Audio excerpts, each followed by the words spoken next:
All right, everybody. Well, hey, welcome to Note Night in America Investor Happy Hour. We are going to see how long this goes, whether it's 30 minutes or an hour. Hopefully, you're all doing well this Monday night, it being July 13th. Hopefully, it's not too hot where you're at. But thanks for joining us for the first Investor Happy Hour. Before we get into making introductions and networking with other people, just want to go through a little bit of some of the housekeeping, normal stuff that we do. As always, these are recorded and will be uploaded to our YouTube channel, which you can access. If you join us later, join it. Have to leave somewhere between. You can go to weclosenotes.tv. We'll take you directly to our YouTube channel. Make sure you subscribe while you're there so you're alerted to any new videos, any new training that we uploaded there for you guys to be able to take advantage of. And always recommend that you check out the Note Night in America podcast as well, which you can access on any place that you get and listen to podcasts. As always, we always encourage you to check out weclosenotes.com. And I want to give a big shout out also to thank you for listening to our Note Closer Show podcast. Over 25 million listeners and counting. Will be getting close to 30 million listeners. It's kind of hard to believe that.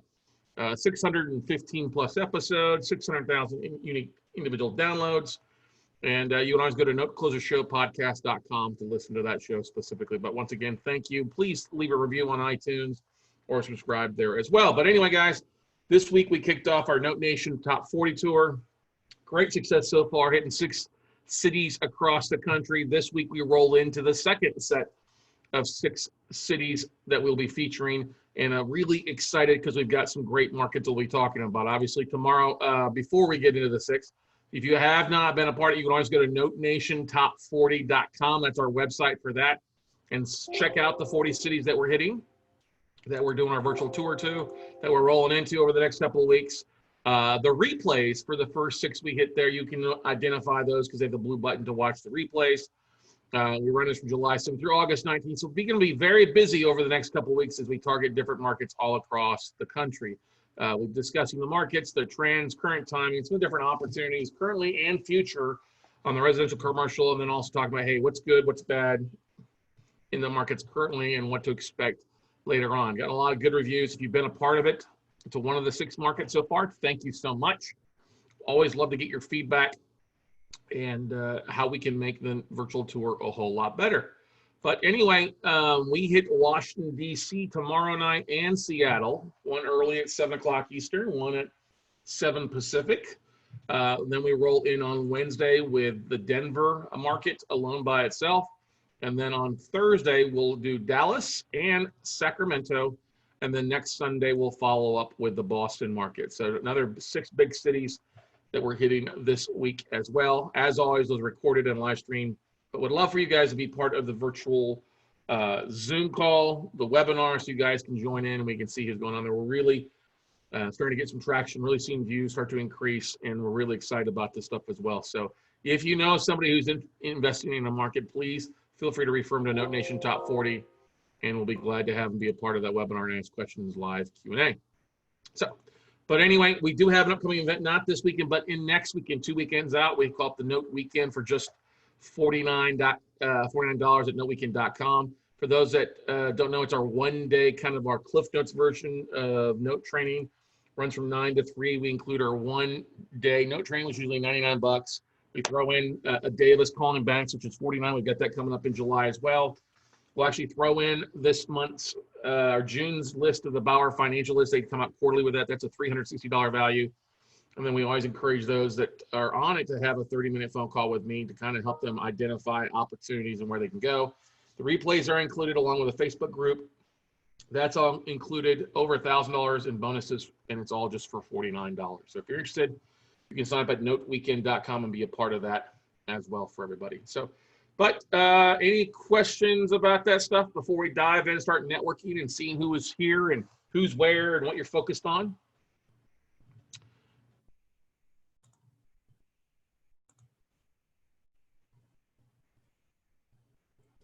I'm seeing some familiar faces on here and seeing some new faces, which is always nice, which is great. So let's do this. One of the things I always like to do, let me bring on my video here, is as we're networking, there's always questions about, hey, where you're at, what's your focus. And I always want to try to get a feel for things. So I have 2 questions I'm going to ask. I'm going to run a poll here for you guys. It doesn't matter. Nobody else is going to see this, just for me. And this is just for our purposes' sake. What are you looking for help with? Because that's one of the biggest things when it comes to networking. What's one thing that you're looking to walk away with? What's one need that you're needing? And we'll get to haves and wants in a little bit here. But what are you looking for help with? And then the second thing is, what's your focus? I mean, we all have a different focus, knowing you guys on here. I see different focus already knowing you guys, but you guys may not know each other. And I want to encourage that. So we're going to try something new here. Let me try and launch this thing here. I'm going to launch the polling. And if you guys will take a few minutes, or actually a few seconds to answer, it should pop up on your screen there. The two questions: what are you looking for help with in real estate? And what is your focus? Multiple choice. And you can pick more than one on the multiple choice, but most of you can only just pick the one on what are you looking for help with. Well, that's the biggest thing. Finding deals, marketing, raising capital, systems, or any other aspect. Systems could be basic systems. How do I, the servicing side of that, systems in place. Others could be a variety of other things. Your focus, obviously, you can pick notes, rentals, fix and flips. Some of you guys and gals are doing it all: wholesaling, apartments, self-storage, lending, if you're a private lender, or other aspect out there. So really love it. If we get all of you to fill that out, we're about 60% of the way there. There we go, 68. We're 7 short of us hitting 100%, everybody. Come on. Take a second to fill it out for us. Don't be the lone wolf.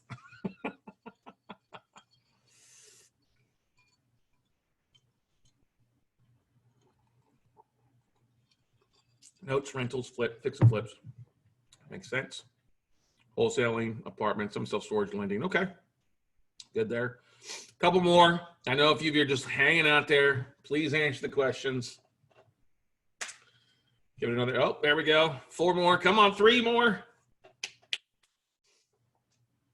Take a second to answer those for me. I'd appreciate it. We'll give another 28 seconds here. Somebody in the chat roll here. What is Scott's beer of choice tonight? Thank you, Mark. I'm actually not drinking beer. I don't drink that much beer. I like cider if I am drinking beer. What I'm drinking tonight is just Crown and Sprite with a lime in it. A little Crown Royal Peach. About a shot and a half in my English pint jar here. A lot of ice topped off with Sprite and a half a lime squeezed into it is my drink of choice. 2 more people could answer that. Love to know what you guys, okay, Cass, okay. I'm at work lab, so cannot speak, but look forward to typing to help others so to network. That's great, Castle C. Feel free to type in your comment there as well, too. And some of you guys may not be drinking at work. I get that. It's 7 o'clock here in Austin, 8 o'clock on the East Coast, 5 o'clock on the West Coast, 6 in Mountain Standard Time, a little early for you guys in Hawaii or Alaska. 1 more lone wolf, and then we'll stop the polling here in about another 25 seconds here for you guys. But that's the thing. As you can see, roughly everybody's looking for deals, and the second highest thing here that we see is raising capital and then help with marketing. Those are always kind of the way it rolls in on a regular basis. Help me find deals, help me raise capital. Help me find deals, help me raise capital. I may just need to go to Note Night in America and just focus on those 2 topics: finding deals and raising capital. Finding deals and raising capital. Now, obviously, notes is not a big surprise. We kind of expected that across the board with those. Let me hit the end the polling. And let me share results. Yep, share results. There we go. You can see, obviously, notes, rentals, fix and flips are about the same. Few people wholesaling, one person in apartments and self-storage, lending, and other. All right, great stuff there. But most people, I know you guys are focused on notes because that's Note Night in America. And I'm honored to have you guys here as always. Thank you for taking the time. So that's good to know. So let's do this. What I'd like to do is have you guys, let me try something. I've got something new I'm trying here tonight, just especially for you guys. Well, let me do this. Where is it? It's not going to let me do this. Where is it at? Polls, annotate. Zoom rooms, where is it? One thing here. Sorry, guys. I was trying to do something a little fancier, actually give you guys the opportunity to network in person in a couple rooms, but it's not letting me pull it up for some reason. I have to mess around with it later on. All right. But anyway, so let's do this. What I'd like to do is I'm going to ask you guys to share your screen. And then I'd love to bring you on one at a time. Just talk about where you're at, what your focus is, and go from there. So let me do this. I'm going to actually put some of you guys to panelists.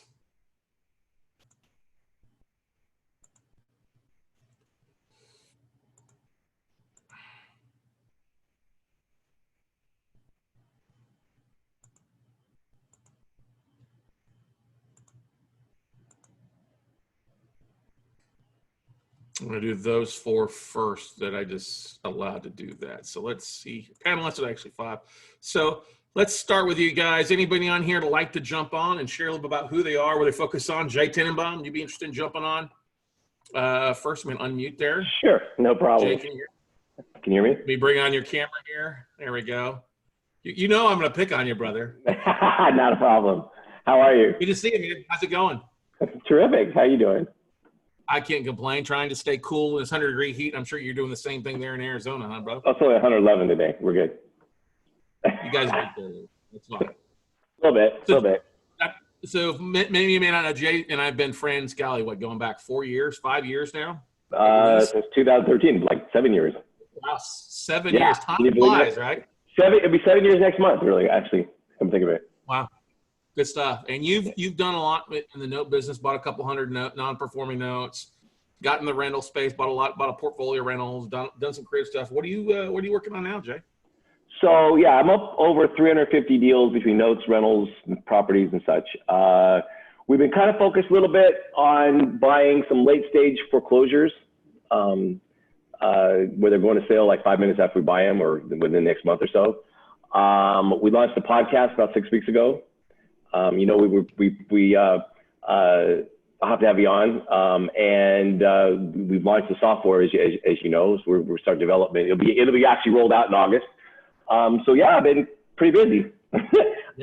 Managing our portfolios. Yeah, we own about 70 between a nice little performing harbor CFD portfolio that's spinning off about $5,000 a month, and about another 50 rentals, which is about 70 producing properties. And then we all, like I said, we bought some few. We've been playing down in New Orleans a little bit. We've been liking that market a little bit right now. There you go. You were reaching out to Jonathan Burton down there by any chance? I haven't talked to him in a while, but I reached out to a realtor that I dealt with when I bought a note on that. Remember that note on that duplex with the deed in lieu? Yeah. So I reached out to my realtor that worked with about 4 or 5 years ago, and so we're having a lot of fun with that. What would you say your biggest need is right now? What's your biggest need that you're looking to fill? Just because I'm heavily involved in the real estate community here, is just managing deal flow for the community. I mean, I got plenty for myself, but just be able to keep that flow going. So, because they've got a heavy appetite. They've done about the mastermind that I'm running down there, the out-of-state mastermind. They've done over 50 deals from stuff I brought. Very nice. Yeah. Rental, non-performers. What's everything? Everything. They bought notes. They bought property. Mostly notes. Yeah. Good stuff, man. Any advice you'd give to somebody who's a brand new note investor out there? Because you've been there, been to the circus, got the T-shirt and the stain from the hot dog. There you go. Absolutely. Advice. At times you feel discouraged. You're only 3 feet from gold, always. And just make sure you have the knowledge. The knowledge and partner up with somebody in the beginning that knows what they're doing, because that will shorten your learning curve. That's how I started. At this point, we're just looking for newer, bigger, brighter challenges because we're getting bored. Not really. The stuff that we've started doing back in 2013 still works. And that's my first love anyway. So yeah, just make sure you know what you're doing or partner up with somebody who does. Just balance your strengths and weaknesses. Where do you think the market's going to be in 6 months? On the property side, I don't think it's going to change yet. Not quite yet. Property values are still managing themselves all across the country. Notes-wise, I think it's going to implode, but we're not going to see it because we're not the hedge fund buying, stroking the 8-figure check yet. So we're not going to see it for probably a year, maybe a year and a half. On the residential side, you're saying? Right. Yeah. Do you think you got any fingers and pies on commercial? No, but that's going to implode. It has to. I mean, because nobody's going back to the office. Yeah. Right. That's the We're new already normal. starting to see deals on the commercial side come across our desk, which is kind of funny. But even though you pick them up cheap, what are you going to do? Because what are you going to turn them into? Because you're not going to lease them up because nobody wants to. You've got to be very careful that that value. And I've talked to this on a couple guys, bigger guys. Nobody's looking at the $2.5 million or below price point. You know, the smaller offices, the smaller strip malls, the smaller retails, and that's what you got to look at. And if they've got tenants in place there, if you can pick it up cheap enough, working out some sort of payment plan is better than no payment plan with a forbearance, and then it just extending a lease for 6 months in the back end as they get caught back up. Because I think that's the biggest thing is people need help, and we know that working on enough debt that if we can buy it cheap enough, there's usually a win-win number at that point, right? Right, but other like okay, so on our portfolios, even the harbor stuff, I thought was going to be disaster, and it's been performing better than not. Our vacancies on our rentals, if there is a vacancy pops up, we still have multiple applications on our stuff. You know, the pool may be a little bit smaller, but the demand is still there, especially on the residential moving out of an apartment. Because here's the two things: on the apartments, they're not conducive to families, and plus now the stay-at-home worker needs to be able to spread out and make an office. So that's what residential. But what are you going to do with an office building? Because you're not going to have companies going back in, at least for the foreseeable future. That's what I'm saying. You have to be particular. I'm not talking big, huge office buildings. I'm talking about a smaller asset class. It's easier to rent, the smaller value. You get a big office, it's going to be at that $5 million mark or higher in most places. Right. So the bigger guys have the flexibility to do that. They've got cheap enough money. What I'm saying is that smaller mom pop, the 3-4 unit strip mall that we see all across the country, they don't have the reserves. But if you know one of the beautiful things about commercial notes is once you purchase a commercial note, you have the right to take over receivership and right to start collecting rents because you're at a discount. Right. And so that gives you the flexibility to say, okay, I know the bar maybe you've been using this as an ATM or not, but let's figure out something. Let's take the property over. Let's figure out some sort of relationship, discounted rent for a while, or. But if you have vacancy, who are you going to fill it with? Well, that's what I'm saying. You got to be particular. There's be enough in the market, Jay, that aren't going to be vacant, that aren't going to be performing, and you still pick up stuff on an extreme discount. I've already seen stuff that makes sense. Okay. If with a longer term tenants in place, just because they're not paying does not forgive them of their rent collections, though. Too. Right. So that's the thing is. Being particular about what you buy. Don't buy it. If something's been vacant for 6 months, I wouldn't touch it with a 10-foot pole unless I had somebody who was going to go into it immediately. Right. But I think one of the bigger plays is the smaller hotels that you can convert to an apartment complex. Our buddy Garrison Gilbert's doing that, and a few others out there, and I think that's a big play. Or even some of the bigger box stores, maybe converting those into self-storage facilities that are climate controlled, or moving in like a pods development of some sort. Sure. Oh, that makes sense. Yeah, exactly. So, but anyway, thank you so much for coming on here, Jay. I appreciate it. I'm trying to bring somebody else on here. Let's see. I asked you to start your video, and you don't want to start your video. Message me. I'm like, oh no, I don't want to get on camera. So let's see. Gerard Lewis or Aaron Cowling, Craig Flom. Let's see here. Carol, I'm gonna ask you to start your video. If you're not want to be in video, just want to be on audio, just message me. Let me know. It's your opportunity to network with other people, share what you're doing, share what you're focused on. We are live streaming this on Facebook as well, too, everybody. And live streaming this to the Note Nation Facebook group, too. So it's just not us on here tonight. And I see people. All right. People are scared to talk, Jay. Why is that? Why are people so scared to talk? All right. You have no idea, right? No idea. It's easy to talk behind a computer, right? Yeah. All right, let's do this. We bring on John Drosba. Bring you to promote you to Bud Analyst. Linda Martin, I'm going to promote you. Mark, I know probably Mark's not scared. Mark's probably got a drink in hand, which is great. All right. Vanessa, I'm going to see if you're on here. Wayne's not afraid to talk. Bill William Salgat. All right, there we got Vanessa. There we go. There she is. All right, let me unmute Vanessa there. Good stuff. Hang on here. Oh, come on. There we go. There we go. There we go. She's unmuted. Hey, Vanessa, how's it going?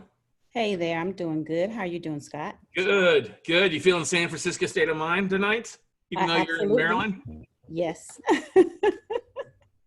Yep, looking for deals and looking to do more notes. So There you go. So talk a little bit, you've got an interesting background as you're kind of transitioning into the full-time investor space, but you've been technically an investor for a while for the government, though, doing some things, right? yes, so I did, I was a capital asset manager for the government. So doing long-term leases on the government side, leasing space to build hospitals, transitional housings, and things of that nature. So doing real property and lease land acquisition on the government side. And so now transitioning from that into the other side, and going into connecting with you to doing more notes. I've done a little bit of tax liens in the past, and we've actually, we did a note in the past, but now to grow more, to get into that space. Correct. Learning more. Now that you and your husband got a little more time to do some things, right? Well, he has a lot more time, but I'm getting ready to enter into that space, so I'm excited. There you go. There you go. Now, have you given any thought, and I probably bet you have, with your background in applying what you've learned there and applying that into the commercial or residential space as far yes. as, okay. Yeah, I'm taking some classes through the CCIM space. I'm working on projects and doing some things in that space. And so leaning toward, I'm getting my certification in there, in that space, to learn more and do more commercial. Cool. Yep. What part of Maryland, for everybody that's on the call here listening, are you located in? Right outside of DC. I'm about 30 minutes away from DC and the Mitchellville, Upper Marlboro area in Maryland. Correct. Good stuff. And then anything particular markets that you're looking to invest in more? Obviously, you can find something there in your backyard, great. But any other places? South Carolina, Alabama, Georgia. Just looking across to see where the deals are. Starting small and then just working, working to increase. Awesome, good stuff. All righty. Well, let's see here. Thank you for coming on here tonight. You excited about things? I know you're working on a variety. You're like working on like 12 things at one time after our conversation today. We have to try to narrow it down a little bit for you, one day at a time, everything, right? Focus. There you go. Good stuff. Well, hey, thanks for being on here tonight. I'm going to mute you, but keep you on the video here. All right. So I see Carol. Are you available to talk, Carol? I'm going to mute Carol. See if Carol's there saying anything. People are, let's see who else. Aaron, are you unmuted? People are scared. Ah! Mark Skepner, unmute you. I'm here, Scott. Hey, Mark, how's it going, bud? It's going well. How are you? I can't complain. Are you able to bring your video up or not? Yeah, I'm trying to get there. How's that? There you go. We're good. Where's home for you, Mark? I'm in Lebanon, Ohio, which is in between Cincinnati, Dayton, and Columbus. Probably closest to Cincinnati. There you go. And what have you been investing in? What's your kind of your game plan focus? So what I've been investing in is mainly single family houses, fix and flip. But honestly, last one I did, I lost money. So I'm looking to do something else. Right now I'm in the process of closing on a house that is a non-performing note down in Cincinnati. And I have another note that I'm buying up in Columbus that I'm just waiting for the paperwork to go through on both of those. That one was performing or semi-performing for about 8 years, and they haven't made a payment on it since March. So it looks like it's a non-performing note at this point. I don't know what to do with it. There's a ton of equity. So the way the note is written, they said if they have notice after 14 days, it's kind of a land contract. It would be turned into a rental. Problem is in Ohio, they've been in it for longer than 5 years. So you can't really treat them like a tenant and do an eviction like you would. It has to be foreclosed on at this point due to state laws, but that's not how the note was written. Haven't really talked with an attorney about this yet, about how to handle it, but I got it at a pretty good discount. So I'm going to try and ask them to refinance it. The interest rate on the note is at 10%. So It's a just contract face for future, value, yeah. like just have them refinance it and put it into a smaller payment or whatever they want to do. So what's the unpaid balance on it right now? The unpaid balance, 26,000. Okay. So you mean you're just gonna recast it into a traditional mortgage then, or a loan then, versus, because they're not gonna go get a loan from a bank to get refinanced. So you don't think I could ask them to do that? No. What Not I if, say not, is, not if they've been default since March. They won't qualify. Plus, you're gonna have with them being there for 8 years. You're gonna have to foreclose, even though it's a CFD. No matter how it's written, you're gonna have to foreclose. So if I do foreclose on them, though, I wouldn't get all the equity in the house. Wait a second. Here's the thing. You're right. With the CFD, I'd like to do forfeitures versus foreclosures, but because if they've been there 8 years, you're going to have to do a regular foreclosure, which means it's going to be subject to the sheriff's sale, and you have to actively bid at the sale. Otherwise, you get paid off. But by the time they're only behind since March. EPB is about 26,000, so your arrearages aren't going to be a whole lot more either. What's the value of the house? About 100, maybe 110. Yeah, you're gonna have to. You could continue to bid, even though you're into it for whatever you're into it for. But yeah. what are you paying for the note, Mark? 15. Mm-hmm. Yeah. So it's not a super steep discount if I file foreclosure. It's not a super steep discount because it's a non-performing note. You should be paying that to begin with. Yeah, I mean, that's the thing. If it's non-performing now on a contract for deed, I mean, there's equity there. Who are you buying it through? Is it a private seller, or an institution? An institution? Okay. Well, okay. So I think we all know an institution. It wouldn't be a bank though. You're talking about like a fund. Yeah, no servicer actually. There's no servicer? No, it is. I'm buying it through a note servicing platform. Oh, okay. All right. So you're probably buying it off of SCI or Madison Management or something like that? Right then. Okay. Yeah. The good thing about a contract for deed, you can go, and I know Jay and I have done this before. You go to the county and see when the transfer documents were, you can find out what the seller paid for the note most of the time. Yes.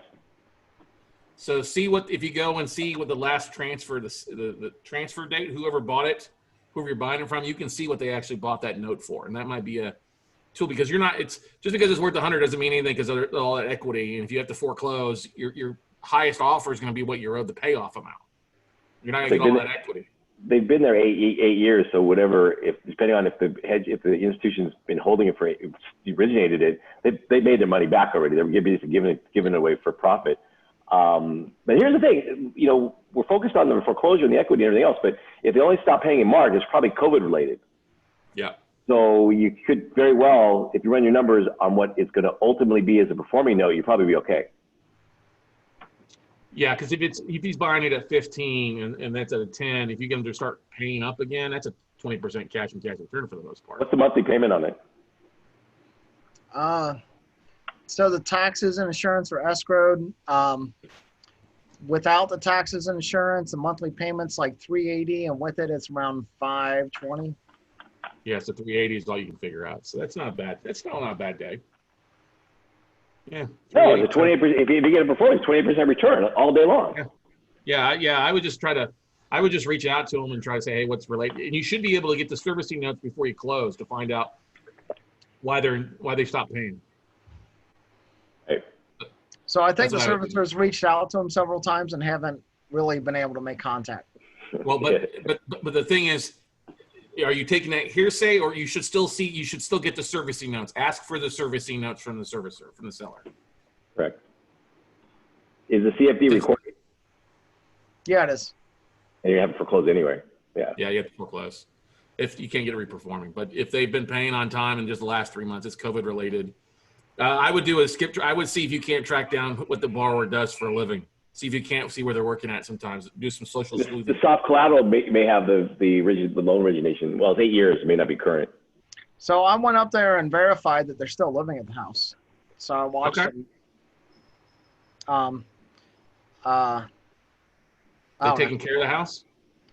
Sure seemed to. Has a new fence around it, and the cars in the driveway were nice enough, and they kind of went out. So Okay. I stuck around Yeah, I long think enough to make sure somebody was yeah. living. Yeah, I think your goal on the whole thing on this is just going to be turn into a reperforming note. I think would be your best Right. play. Right. Yeah. Cool. Awesome. What else are you working on, Mark? Anything else that you have a big need for these days? So I was one of the people in the marketing.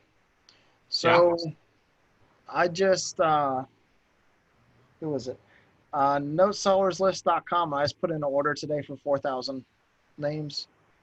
So I'm going to look for performing notes, and what are my primary states are Ohio, Kentucky, Indiana, and Michigan, I guess. I would probably avoid Kentucky if I were you. Okay. Kentucky's got requires a pretty expensive bond to be buying debt there, so I wouldn't be buying in Kentucky. Okay. Well, I appreciate that. Yeah, it's $1 million bond. It's not cheap. So yeah, just avoid the bluegrass state on the note side for the most part. So cool. All right. But cool. Let us know how that goes when you're marketing. Are you the list you're buying? Does it come with emails or is it all just like direct mail and stuff? I will let you know after I get the list. All right, I'd be interested in finding out more about that. Yeah. So I'm pretty sure it's all just addresses. I don't know if there's even phone numbers on it. Oh, okay. All right. I don't know. I'll find out. Yeah, let us know. Thanks, Mark. All right. What are you drinking tonight? You got a beer choice? You asked me. I asked you. I have a Moscow Mule that's waiting for me, but I haven't cracked it open yet. Get cracking. All right, guys. Thanks. Carol, I see you're unmuted now. Carol, you want to talk? Carol? Aaron Cowling, you're unmuted. Gerard Lewis, unmute you. If you'd like, if you don't want to be on, just tell me. If you want to, just say, hey, can I come on live? We'd love to have you. Love to share what you got going on.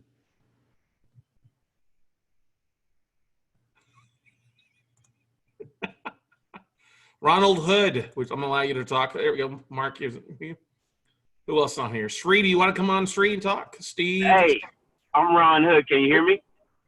Yes, sir. Sure can. Ronald, how's it going today, bud? Hey, I'm driving. I ain't expect to go live, but I'm a real estate broker here in Houston, Texas area. I don't know a whole lot about notes. I've been an REO broker for a long time, and I got a lot of experience. But if anybody needs some help here in Texas, which is a golden state, I'm sure, because you can process those notes pretty quickly here, I think, right? That's correct. Pretty fast foreclosure now. Ronald, have you been getting a lot of requests from banks for values on assets by any chance? Yeah. It's picking up, and I'm actually, I'm going deep into it right now because I know next year this time is going to be.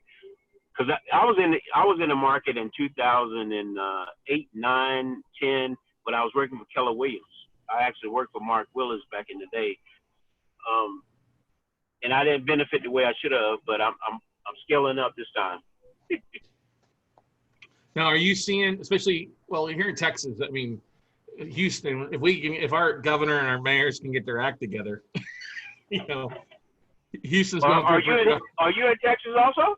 I'm in Austin, Texas. I'm just down I-10 from Oh, you. cool. I need to link you in. So the thing is, we've got a pretty low default rate for the most part in Texas. Texas has been pretty popular, obviously, fast foreclosures. Well, that's right now. But this as of right now.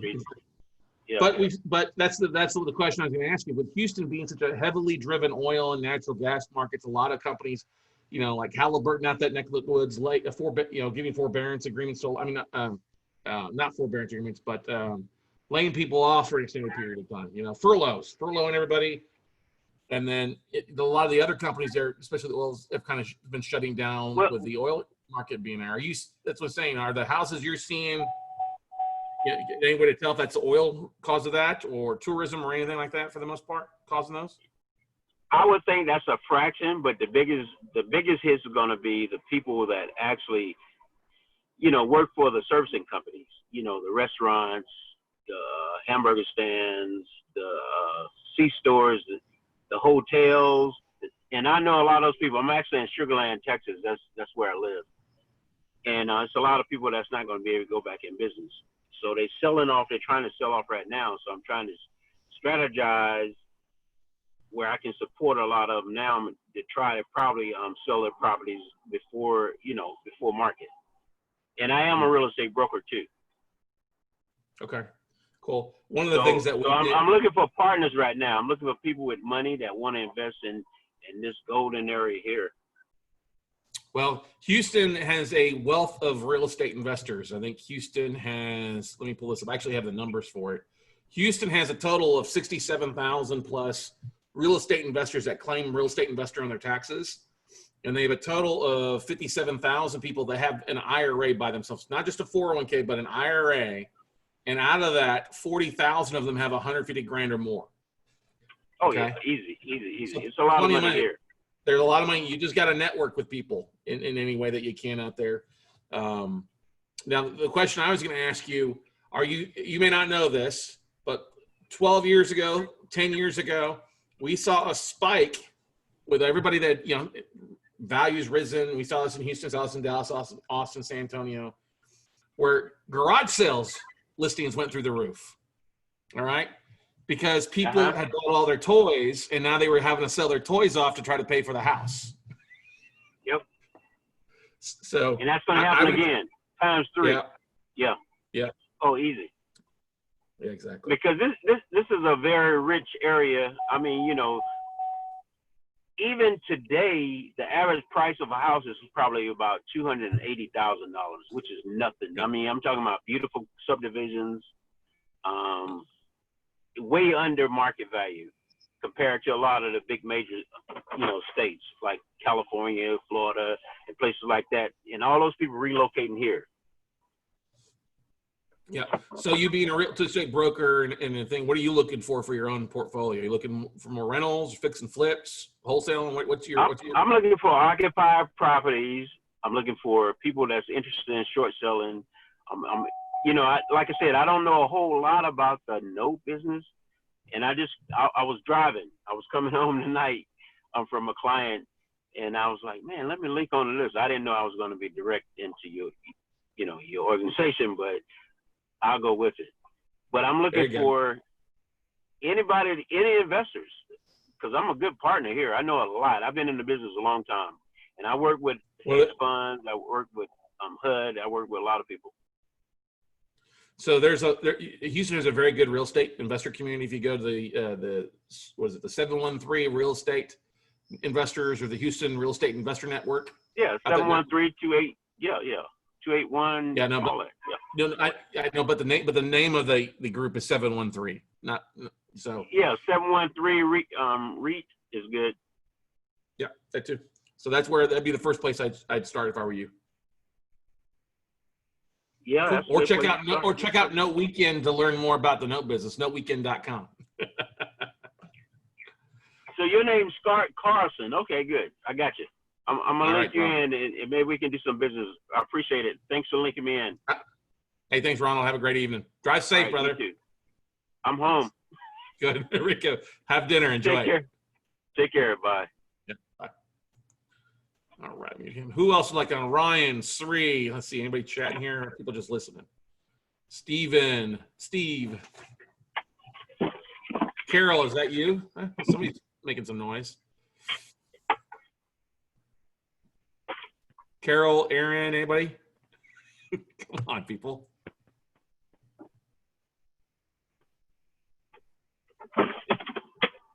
Wayne, unmute.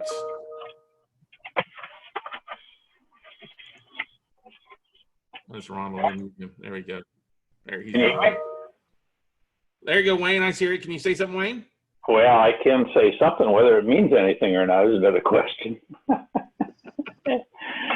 Hey, I do have one question for either you or Jay or both of you, is on Mark's situation that he was looking at in terms of trying to refinance or to get that non-performing note reperforming. Just because it's a CFD, why can't he just rewrite that?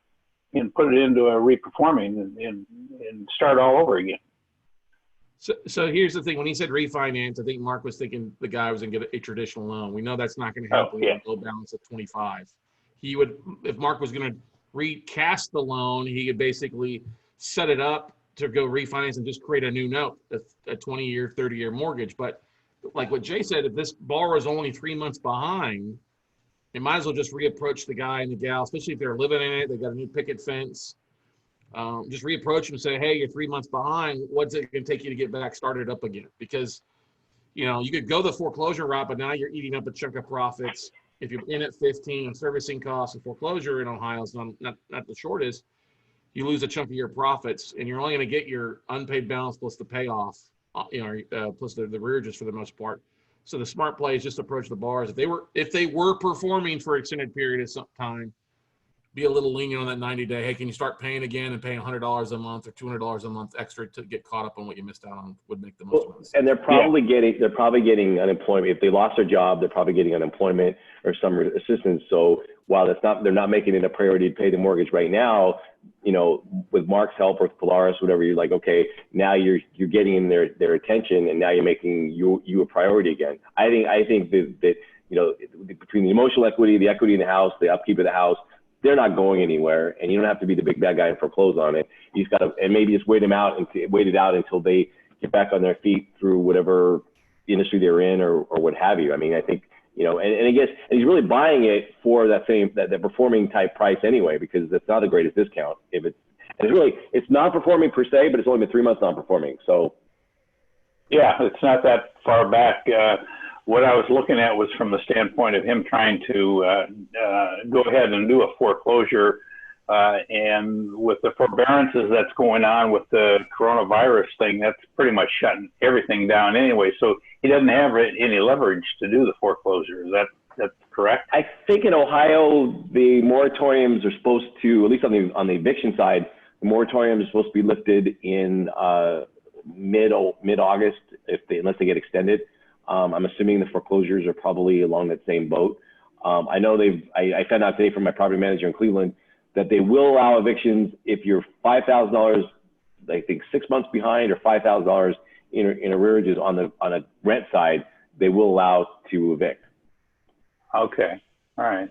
Or also, I've also seen if you were behind before March as well, for some cases too. That's not excluding it, so as well. Wayne, Wayne, I know you, but share with everybody here what your focus is, what you're looking for. I'm primarily looking right now for some performing notes. I'm looking at the low end on the pricing, just because of the availability of money. I'm not trying to joint venture at this point in time, but I would be interested in getting into that at some point. I did look at a performing note here a week and a half ago that basically there was too much tax due on the thing, and it was really not a good situation.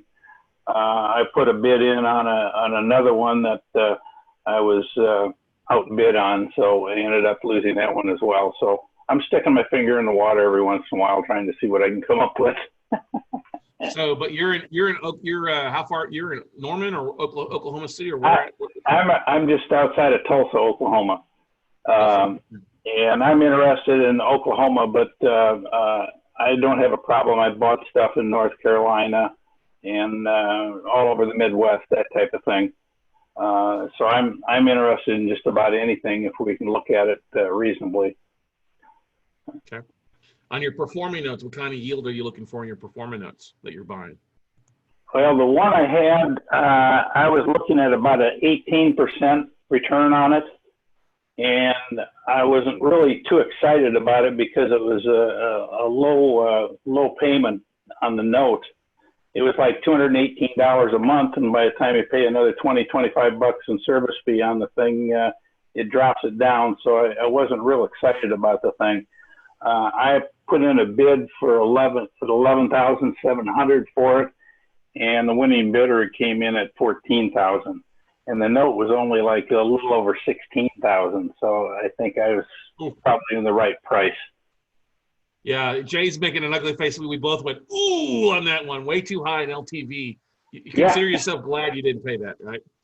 Well, yeah, I wasn't going to touch it at that level, but I thought 11.7. I was not really too excited about it, but Everybody gets too enamored on a performing loan that, you know, what is the yield is, and the yield's great as long as they're paying.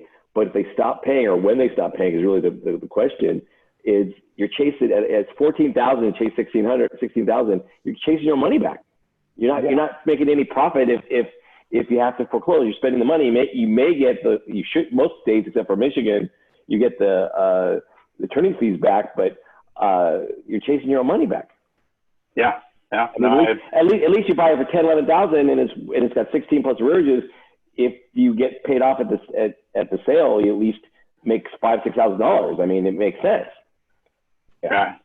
Yeah. You're absolutely right, Jay. Good stuff, Wayne. You didn't get your video camera working tonight, huh? No, not yet. Man, I was just lucky to get the audio on this thing. So one step at a time. One step at a time, brother. Hey, that's okay. One step at a time. Good stuff, man. Thanks All right, for coming on. you. Yeah, all right. Let me do this. All right, let's see here. Who's next on here? Thomas Murray. All right, I'm going to ask you to, I'm going to allow you to talk, Thomas. Let's see if he comes on. Yeah, people bidding too high, losing edge on profit. Amen. Into that. All right, Thomas, coming on. Yeah, are you seeing that in your neck of the woods? Because in Boston, they actually put a moratorium on construction for a while. It just got lifted last week. I mean, we literally were working a project and we couldn't do anything. And I'm looking to, I've got a note we can sell for $700,000 on a 6-unit property that we're rehabbing. Person can come in on a partner. Now, this isn't a note. There'd be a partner on the property. But some of the notes get bid, as I was mentioning, up so high that there's really no spread. There's no, you have to get paid the interest and fees. You're not making money on it, or not enough. What's the value of the property? The value of our property, when it's all done, will be around $3 million. It's two pieces of property. A single family is being converted to a 3-family, and an original 6-unit building that's gone through a total conversion. Plumbing, heating, new walls, the whole bit. So is there other outstanding debt on the property besides the 700? The 700 is paying off, and then plus rehab costs? It's the rehab costs, and it's owned by an individual. He's looking to sell the whole thing once he's done. Okay. So that 700 being, well, it's you said partner, but is there any other money on that, or that would be like a first lien, or no? The person coming in would get a partnership position on a first lien, because it's owned by, both properties are owned by one individual. But because we had to wait to get a variance over 3 months because we're converting a single family into the 3-family. And also with the coronavirus, they stopped, as I say, construction. So we had put in new pipes, new electricity, a new centralized air conditioning system, and hadn't been able to build on it for 3 months.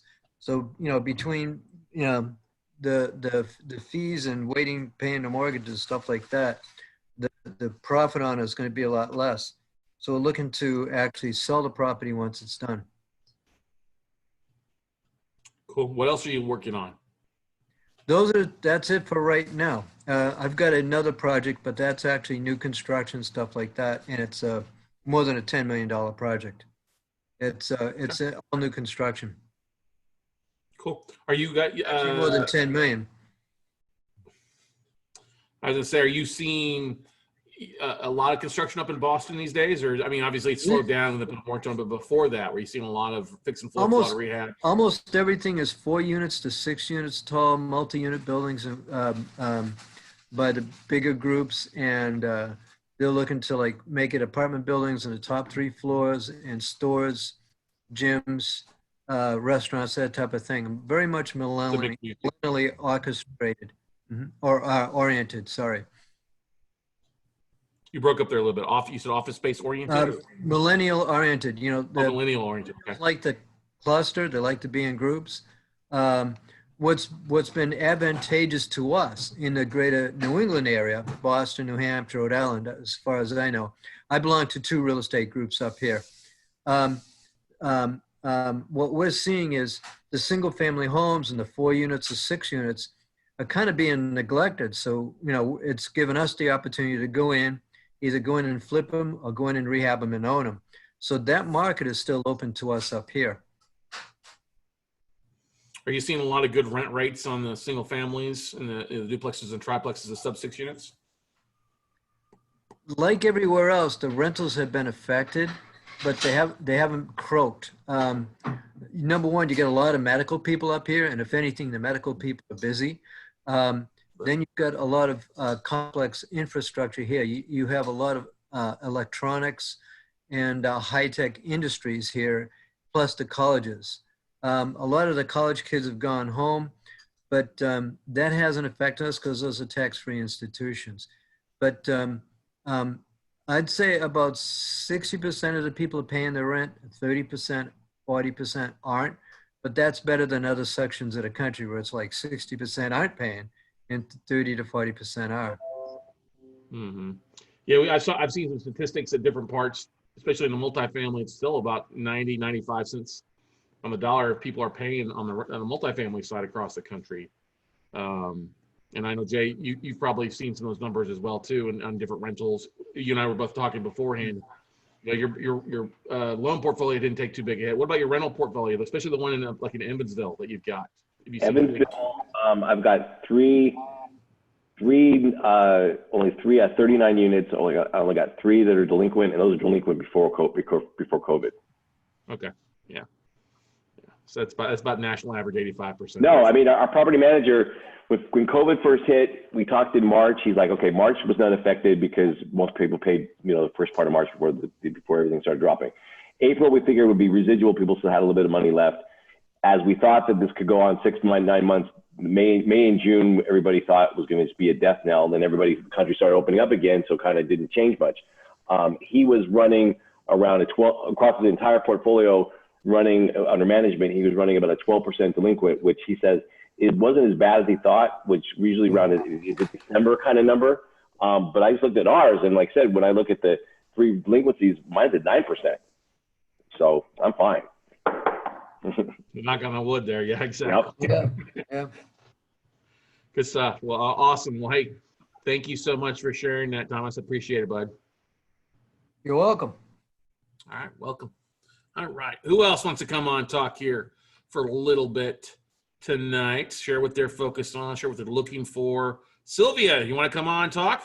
I'm going to sit there and let Sylvia, see if she jump on there. William, Stephen, Ryan.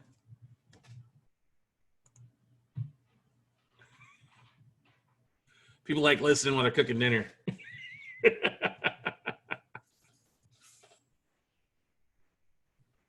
Let's see if we have any chat roll, any questions from anybody out there.